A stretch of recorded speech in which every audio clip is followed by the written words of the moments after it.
ദൈവനാമത്തിന് മഹത്വം ഉണ്ടാകട്ടെ. നമ്മുടെ കർത്താവായ യേശുക്രിസ്തുവിൻ്റെ നാമത്തിൽ എല്ലാവർക്കും എൻ്റെ സ്നേഹവന്ദനം. യുഗങ്ങളിലൂടെ ക്രിസ്തു ഭാഗം 41. കഴിഞ്ഞ 40 ഭാഗങ്ങളിലൂടെ നമ്മൾ സഞ്ചരിക്കുമ്പോൾ സത്യവേദ പുസ്തകത്തെക്കുറിച്ചും ദൈവത്തെക്കുറിച്ചും ക്രിസ്തുവിനെക്കുറിച്ചും പരിശുദ്ധാത്മാവിനെക്കുറിച്ചും നാം കേട്ട് കഴിഞ്ഞു. ഇതിൽ നിന്നും ദൈവാസ്തിക്യവും ദൈവത്തിൻ്റെ സ്വാഭാവിക ഗുണങ്ങളാകുന്ന സർവശക്തൻ, സർവജ്ഞാനി, സർവ്വവ്യാപി, സർവോന്നതത്വം, നിത്യത്വം ഇവ കൂടാതെ ദൈവിക സ്വഭാവത്തിൻ്റെ ധാർമ്മിക ഗുണവിശേഷങ്ങളാകുന്ന വിശുദ്ധി, നീതി, സ്നേഹം, സത്യം എന്നിവ ഈ 3 ആളത്വങ്ങളിലും ഒരുപോലെയാണ് നമുക്ക് കാണാൻ കഴിഞ്ഞത്. ഇതിൽ നിന്നും ദൈവം ഏകനാണെന്ന് പറയുമ്പോൾ തന്നെ 3 വ്യക്തികളായി പ്രവർത്തിക്കുന്നുവെന്നും കാണാൻ കഴിയുന്നുണ്ട്. അറിവിലും ആലോചനയിലും പ്രവൃത്തിയിലും ഒന്നായി നിന്ന് പ്രവർത്തിക്കുന്നതിനാലാണ് ത്രിയേക ദൈവം എന്ന് വിളിക്കപ്പെടുന്നത് തന്നെ. ഇത് ആഴത്തിൽ മനസ്സിലാക്കുവാൻ ദൈവവചനം നന്നായി ഗ്രഹിക്കുക തന്നെ വേണം. അതിന് ക്രിസ്തുവിലൂടെയുള്ള രക്ഷ, പുതുജനനം, ക്രിസ്തുവിലുള്ള വീണ്ടെടുപ്പ്, അതുപോലെ വീണ്ടെടുക്കുവാൻ സാധ്യമാകുന്നവയെക്കുറിച്ചും പരിശുദ്ധാത്മ ശക്തിയെക്കുറിച്ചും ശരിയായ സുവിശേഷം, സഭ, രക്ഷയുടെ ത്രികാലം, അതുപോലെ ക്രൂശുമരണം, പുനരുത്ഥാനം, ക്രിസ്തുവിൻ്റെ വീണ്ടും വരവ്, എതിർ ക്രിസ്തു, നിത്യത. ഒറ്റ വാക്കിൽ പറഞ്ഞാൽ ആത്മാവിൻ്റെ നിത്യതയും മരണാനന്തര ജീവിതവും ദൈവജനം ഗ്രഹിക്കാതിരിപ്പാൻ സാത്താൻ അവൻ്റെ പ്രവർത്തന മേഖലയിൽ കൂടുതൽ പ്രവർത്തിച്ചു വരുന്നു. അതിനുവേണ്ടി ധാരാളം കൾട്ടുകൾ ഇന്നിറങ്ങിയിട്ടുമുണ്ട്.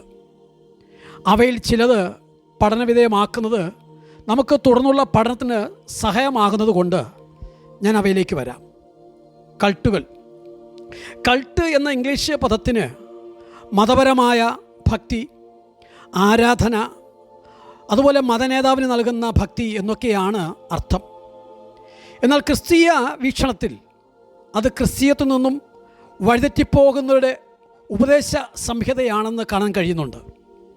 നോക്കൂ, 2 കൊരിന്ത്യർ 11 അധ്യായത്തിൻ്റെ 13 മുതൽ 15 വരെ. ഇങ്ങനെ ഉള്ളവർ കള്ള അപ്പോസ്തലന്മാർ, കപടവേലക്കാർ, ക്രിസ്തുവിൻ്റെ അപ്പോസ്തലന്മാരുടെ വേഷം ധരിക്കുന്നവരുമത്രേ. ഇത് ആശ്ചര്യമല്ല. സാത്താൻ താനും വെളിച്ചദൂതൻ്റെ വേഷം ധരിക്കുന്നുവല്ലോ.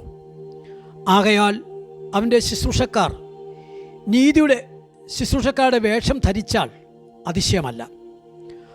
അവരുടെ അവസാനം അവരുടെ പ്രവൃത്തികൾക്ക് ഒത്തതായിരിക്കുമെന്ന് പൗലോസ് രേഖപ്പെടുത്തിയിരിക്കുന്നു.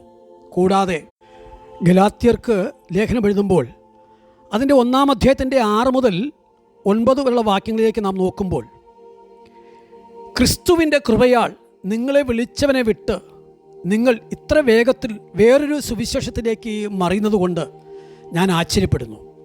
അത് വേറൊരു സുവിശേഷം എന്നല്ല, ചിലർ നിങ്ങളെ കലക്കി ക്രിസ്തുവിൻ്റെ സുവിശേഷം മറിച്ചു കളവാൻ ഇച്ഛിക്കുന്നു എന്നത്രേ.